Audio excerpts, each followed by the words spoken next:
دکان سے گھر لوٹتے ہی میری نظر مولوی صاحب پر پڑی تو میں حیران رہ گیا۔ روز روز مولوی صاحب کا نماز ظہر کے بعد دوپہر میں ہمارے گھر چلے آنا مجھے کچھ عجیب لگتا تھا، اور آج بھی میں دکان وقت سے پہلے ہی بند کر کے گھر لوٹ آیا تھا، کیونکہ گاہک نہ ہونے کے برابر تھے۔ سب لوگ اپنے اپنے گھروں میں تھے۔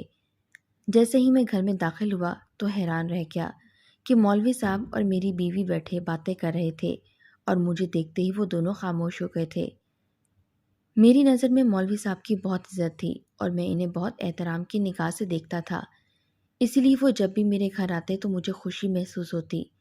لیکن اس طرح میری غیر موجودگی میں جب وہ میرے گھر آتے تو مجھے حیرانگی ہوتی کہ بھلا مولوی صاحب کو ایسا کون سا کام میری بیوی اقرا سے ہوتا ہے جو میرے پیچھے بھی چلے آتے ہیں۔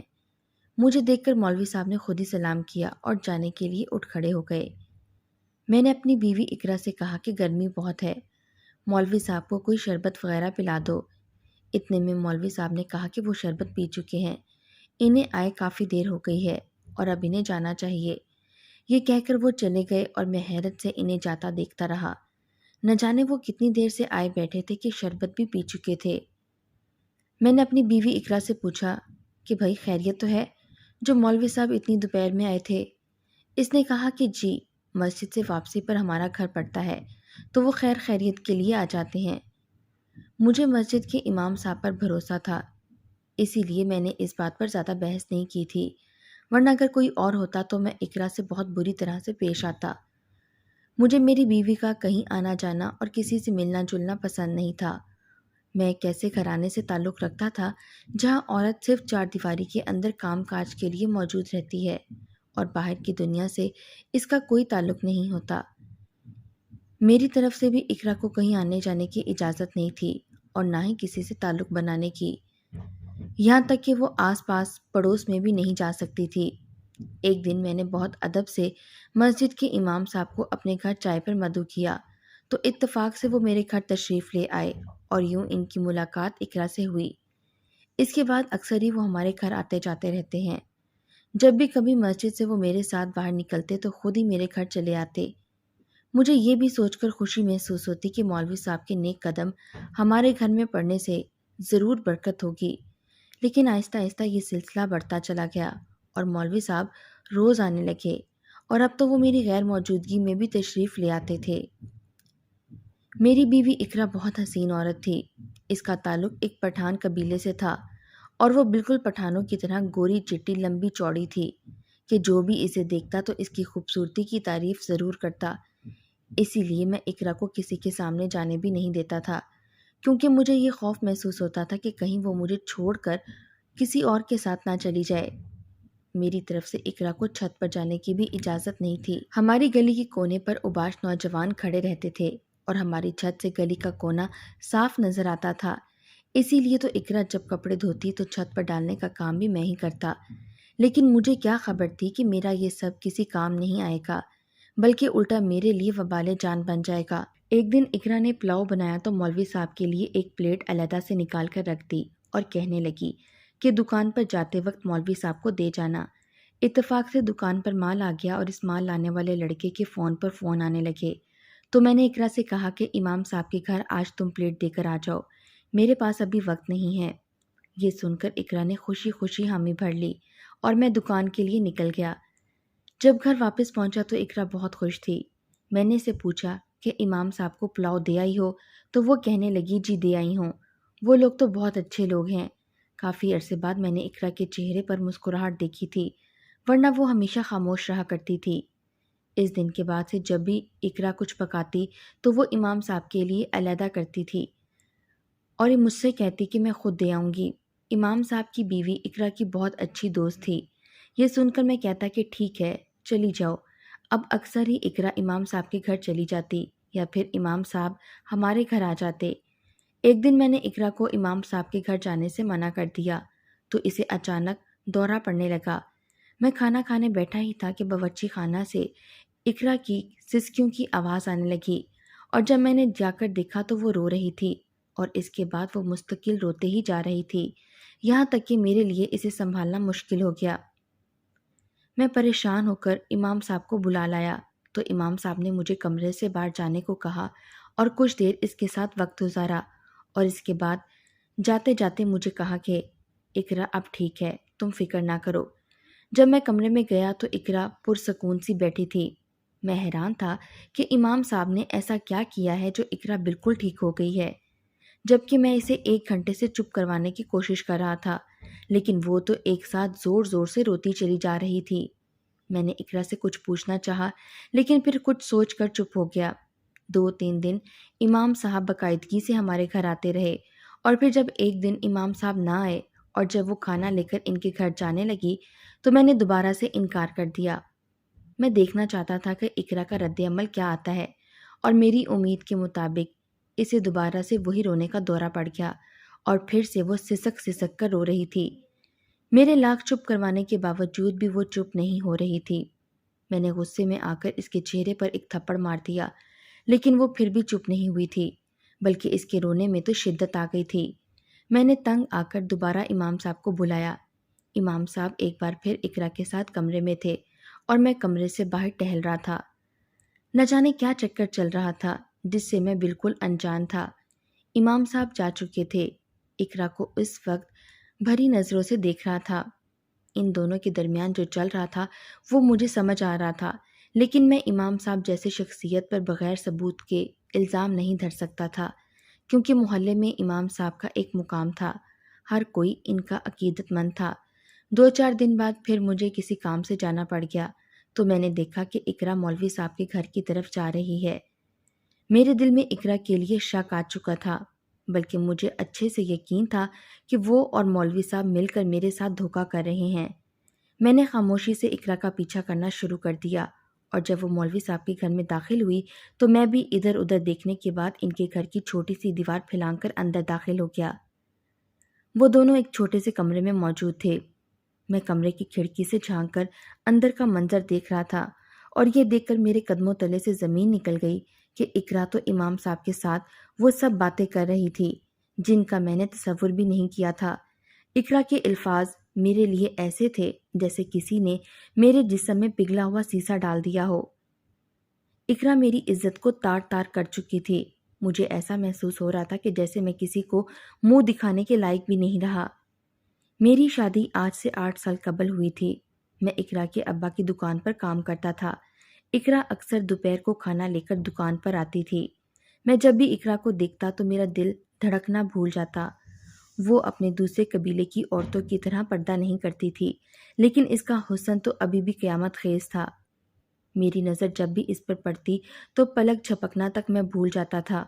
وہ ہر وقت میری آنکھوں میں سمائی رہتی تھی، اور مجھے کسی پل چین نہ آتا تھا، لیکن میں جانتا تھا کہ اقرا میرے لیے ایک خواب ہے جسے میں کبھی حاصل نہیں کر پاؤں گا۔ اقرا مالک کی چھوٹی اور لاڈلی بیٹی تھی، اور وہ کسی بھی صورت اس کی شادی مجھ سے نہیں کر سکتا تھا۔ نہ ہی میں حیثیت میں ان کے برابر تھا، اور نہ ہی ان کے قبیلے سے میرا کوئی تعلق تھا۔ اور پھر اقرا کی بھی ابھی عمر بہت کم تھی۔ وہ ایک 13 برس کی لڑکی تھی جو اپنی تمام تر خوبصورتی کے ساتھ میرے دل میں گھر کر چکی تھی۔ ایک دن جب اقرا کھانا لے کر دکان پر آئی تو اس کا ابا دکان پر موجود نہیں تھا۔ وہ جیسے ہی کھانا رکھ کر واپس جانے کے لیے پلٹی تو میں نے اسے آواز دے کر روک لیا۔ اپنی گول گول آنکھیں مٹکاتی اقرا مجھے دیکھنے لگی۔ میں نے بہت ہمت جمع کر کے اس سے کہا کہ میں اس سے بات کرنا چاہتا ہوں، تو اقرا وہیں پاس پڑے اسٹول پر بیٹھ گئی۔ میں نے آگے بڑھ کر اقرا کا ہاتھ پکڑ لیا اور کہا کہ جتنی محبت میں تم سے کرتا ہوں شاید ہی کوئی اتنی محبت تمہیں دے پائے۔ اقرا نے گھبرا کر جلدی سے اپنا ہاتھ میرے ہاتھ سے چھڑوا لیا اور کہنے لگی، اگر ابا آ گیا تو تمہیں ابھی اسی وقت گولی مار دی جائے گی۔ میں نے اسے کہا کہ میں تم سے اتنی محبت کرتا ہوں کہ میرے لیے تمہاری محبت میں مرنا بھی اب کوئی بہت بڑی بات نہ رہی۔ میری بات سن کر تو وہ حیرت سے مجھے دیکھنے لگی اور پھر جانے کے لیے اٹھ کھڑی ہوئی، تو میں نے اسے آواز دے کر کہا، میں تمہارے جواب کا منتظر رہوں گا۔ اگلے دن بھی اقرا جب کھانا لے کر دکان پر آئی تو اس کا ابا موجود نہیں تھا۔ وہ ایک دوسرے علاقے میں گیا تھا اور وہ زیادہ تر اسی سلسلے میں مصروف تھا۔ کیونکہ میں اقرا کے ابا کے پاس بہت پرانا ملازم تھا، اسی لیے وہ میرے بھروسے دکان چھوڑ کر چلے جاتے تھے، لیکن وہ اس بات سے بے خبر تھے کہ میری نظر اس کی دکان پر نہیں بلکہ اس کی بیٹی پر ہے۔ اقرا کھانا رکھ کر پلٹی تو مجھے دیکھ کر مسکرانے لگی۔ اس کی مسکراہٹ نے مجھے مزید حوصلہ دیا اور میں نے اسے بیٹھنے کا اشارہ کیا اور وہ فوراً ہی میرے سامنے بیٹھ گئی۔ اقرا ابھی جس عمر میں تھی، اس عمر کی لڑکیوں کے لیے اپنی تعریفیں سننا اور ایک مرد کو اپنے لیے بے چین دیکھنا ایک خوبصورت احساس تھا، اور میں اس کے چہرے پر آنے والے تاثرات دیکھ کر اس کے دل کا حال جان گیا تھا۔ میں نے اپنے جملوں کے ذریعے اس کے دل میں اپنی جگہ بنانا شروع کر دی۔ میں اس کے حسن میں قصیدے پڑھتا اور وہ بیٹھ کر سنتی رہتی۔ بہانے بہانے سے میں اکثر اس کا ہاتھ پکڑ لیتا۔ پہلے تو وہ ہاتھ چھڑوا لیا کرتی تھی، لیکن اب وہ ہاتھ چھڑوانے کی بجائے شرما جاتی تھی۔ میں اسے اپنی محبت پر اتنا اعتبار دلوا چکا تھا کہ آہستہ آہستہ وہ بھی مجھ پر اپنے جذبات عیا کرنے لگی۔ اسے بھی مجھ سے محبت ہو گئی تھی۔ ایک دن میں نے اپنے جذبات کے ہاتھوں مجبور ہو کر اقرا سے کہا کہ کب تک ہم اس طرح آدھی ادھوری ملاقات کرتے رہیں گے؟ تمہارا باپ تو ہماری شادی بھی نہیں ہونے دے گا، کیونکہ میں تمہارے قبیلے سے نہیں ہوں۔ کیوں نہ ہم دونوں کہیں بھاگ کر چلے جائیں اور شادی کر لیں؟ یہ سن کر اقرا کی چاندی نکل گئی اور وہ کہنے لگی کہ ابا مجھے گولی مار دے گا۔ میں نے اسے یقین دلایا کہ تیرے ابا کو کچھ نہیں پتہ چلے گا، میں تجھے لے کر کسی دوسرے شہر چلا جاؤں گا اور ہم دونوں ایک ساتھ زندگی گزاریں گے۔ میں ایک لاوارث بچہ تھا جسے اقرا کے ابا نے سہارا دیا تھا، لیکن اب میں اپنی ایک نئی زندگی شروع کرنا چاہتا تھا۔ کئی دن تک میں نے یہ بات اقرا کے ذہن میں ڈالی اور اپنے جذبات اسے بتاتا رہا، اور پھر ایک دن ایسا آیا جب اقرا بھی اپنے جذبات کے ہاتھوں مجبور ہو کر میری بات مان گئی۔ وہ کم عمر تھی اور میرے لیے اسے بہکانا بہت آسان تھا، اور ایسے ہی ایک دوپہر ہم دونوں سب کچھ چھوڑ چھاڑ کر بھاگ گئے۔ اقرا صرف 14 سال کی تھی، جبکہ میں ایک 22 سال کا مرد تھا۔ شہر میں آ کر میں نے اپنی جمع شدہ رقم سے ایک چھوٹی سی دکان کرائے پر لے لی اور ایک گھر بھی کرائے پر لے لیا۔ میں نے اقرا کے ساتھ نکاح کر لیا اور اب ہم دونوں ازدواجی رشتے میں منسلک ہو گئے تھے۔ لیکن جیسے جیسے دن گزر رہے تھے، مجھے ہر پل یہی فکر ستاتی تھی کہ جس طرح میں نے اسے محبت کے جال میں پھنسا کر شادی کر لی، کہیں کوئی اور اس طرح اقرا کو مجھ سے دور نہ کر دے۔ کبھی کبھی میرے دل میں یہ خیال آتا کہ جس طرح میرے کہنے پر وہ اپنے جذبات کے ہاتھوں مجبور ہو کر اپنے سگے ماں باپ کو دھوکہ دے کر آ گئی، میرے ساتھ چلی آئی، کہیں اسی طرح وہ مجھے بھی چھوڑ کر نہ چلی جائے، کیونکہ اگر وہ اپنے ماں باپ کو دھوکہ دے سکتی تھی تو مجھے بھی دھوکہ دے سکتی تھی۔ اس سوچ نے مجھے اس قدر وہمی بنا دیا کہ میں نے اقرا کا گھر سے نکلنا بھی بند کر دیا تھا۔ چھت پر جانے پر بھی پابندی لگا دی تھی۔ کبھی کبھی وہ مجھے پڑوسیوں سے ملنے چلنے کا کہتی تو میں صاف منع کر دیتا۔ ایک دن جب وہ مجھ سے کہنے لگی کہ وہ دوپہر کا کھانا دینے کے لیے دکان آ جایا کرے تاکہ مجھے دکان چھوڑ کر گھر نہ آنا پڑے، تو یہ سنتے ہی میں نے اقرا سے کہا کہ کوئی ضرورت نہیں دکان پر آنے کی، وہاں اور بھی لڑکے کام کرتے ہیں۔ میری بات سن کر اقرا حیرت سے میری طرف دیکھنے لگی۔ اس دن اسے اندازہ ہو گیا کہ میری سوچ کیا ہے۔ اس دن کے بعد سے اقرا کا رویہ میرے ساتھ تبدیل ہو گیا۔ پہلے ہی وہ گھر میں رہ کر پریشان ہو چکی تھی، اور اب تو اس کا دل بھی مجھ سے بدظن ہو چکا تھا۔ وہ جان گئی تھی کہ میں اس کے کردار پر شک کرتا ہوں، اس لیے اس پر اتنی سختی کرتا ہوں۔ ستم یہ ہوا کہ شادی کے 8 سال کے عرصے میں بھی وہ ماں نہ بن سکی، اور پھر علاج کروانے پر پتہ چلا کہ میں باپ بننے کی صلاحیت سے محروم ہوں۔ یہ خبر سننے کے بعد تو میں اقرا کو لے کر اور بھی شکی ہو گیا کہ کہیں اس وجہ سے وہ کسی اور کے ساتھ کوئی تعلق نہ قائم کر لے۔ ہم دونوں کے رشتے میں کافی دوریاں آ چکی تھیں، لیکن اس کے باوجود بھی ہم ایک ساتھ زندگی گزار رہے تھے۔ جب بھی امام صاحب والا سلسلہ شروع ہوا اور اقرا کے چہرے پر پھر سے مسکراہٹ آنے لگی، میں امام صاحب کے کردار پر کسی بھی طرح شک نہیں کر سکتا تھا، اسی لیے میں نے ان کا ہمارے گھر آنا جانا ختم کر دیا تھا اور نہ ہی اقرا کو ان سے ملنے سے روکا۔ لیکن مجھے کیا خبر تھی کہ اقرا امام صاحب کو ہی اپنا سہارا سمجھ لے گی۔ جب میں نے اقرا کو امام صاحب کے ساتھ کمرے میں دیکھا تو وہ ان کے ساتھ بیٹھی میرے ہی بارے میں بات کر رہی تھی۔ وہ امام صاحب سے کہہ رہی تھی کہ امام صاحب اس کے لیے روشنی کی ایک کرن ثابت ہوئے ہیں، ورنہ شاید وہ گھر کی 4 دیواریوں میں گھٹ گھٹ کر اپنی جان دے دیتی۔ وہ امام صاحب کو بتا رہی تھی کہ میں کس طرح اس پر شک کرتا ہوں اور اسے کسی سے ملنے نہیں دیتا۔ صرف اتنا ہی نہیں، اس نے امام صاحب کو میری کمزوری کے بارے میں بھی بتا دیا تھا، جسے سن کر میں زمین پر گر پڑا تھا۔ میری بیوی اقرا نے تو میرا بھرم رکھنا بھی گوارا نہ کیا۔ وہ امام صاحب سے کہہ رہی تھی کہ اس کے لیے میرے ساتھ زندگی گزارنا بہت مشکل ہو چکا ہے، کیونکہ شک کا جو بیج میرے دل میں ہے وہ ہم دونوں کو بھی کبھی ایک ساتھ نہیں ہونے دے گا۔ وہ امام صاحب کو بتا رہی تھی کہ اکثر ہی اسے رونا آتا ہے اور اتنا زیادہ آتا ہے کہ وہ کسی صورت چپ نہیں ہو پاتی، لیکن امام صاحب کی باتیں اسے نئی زندگی دیتی ہیں اور اسے دوبارہ سے اللہ پر بھروسہ ہونے لگتا ہے، جس کی وجہ سے وہ ٹھیک ہو جاتی ہے۔ امام صاحب اقرا کو سمجھا رہے تھے کہ جب انسان کا ایمان اللہ پر کمزور ہوتا ہے تو اسی طرح اس کو دورے پڑتے ہیں جس میں اسے کچھ بھی سمجھ نہیں آتی اور وہ صرف روتا رہتا ہے۔ اگر تم اللہ کے بتائے ہوئے راستے پر چلتی تو کبھی اس طرح سے ایک انجان مرد سے بھاگ کر شادی نہ کرتی۔ دراصل تمہیں اپنے ماں باپ کو چھوڑنے کا غم ہے جو تمہیں اندر ہی اندر کھائے جا رہا ہے۔ امام صاحب کی باتیں سن کر اقرا نے سر اٹھا کر ان کی طرف دیکھا تو وہ اس سے کہنے لگے کہ ایک دفعہ اپنے ماں باپ سے جا کر مل لو اور ان سے معافی مانگ لو تاکہ تمہارے بے چین دل کو قرار آ جائے۔ تمہیں اس طرح کے دورے دوبارہ نہیں پڑیں گے۔ اور وہ یہ بھی کہہ رہے تھے کہ مجھے اس سے بات کرنی چاہیے اور جلدی سب کچھ ٹھیک ہو جائے گا۔ میں جس طرح سے امام صاحب کے گھر میں داخل ہوا تھا اسی طرح واپس لوٹ گیا۔ میرے شک اور وہم نے اقرا کو اس حال تک پہنچا دیا تھا کہ اسے اپنے دل کی بات بیان کرنے کے لیے ایک سہارے کی ضرورت پیش آ گئی اور اس نے امام صاحب کو اپنا سہارا بنا لیا۔ امام صاحب واقعی ایک نیک بندے تھے جو اسے سیدھا راستہ دکھا رہے تھے۔ اگر کوئی اور شخص ہوتا تو شاید اقرا کی ذہنی حالت کا بخوبی فائدہ اٹھا لیتا۔ میں امام صاحب کو کیا سمجھ رہا تھا اور وہ کیا نکلے، وہ تو میرے محسن تھے جو اقرا کو صحیح بات سمجھا رہے تھے۔ میں گھر واپس آ کر سوٹ کیس میں سامان باندھنے لگا۔ تھوڑی ہی دیر میں اقرا گھر واپس آئی تو مجھے سامان پیک کرتا دیکھ کر پوچھنے لگی کہ آپ کہیں جا رہے ہیں؟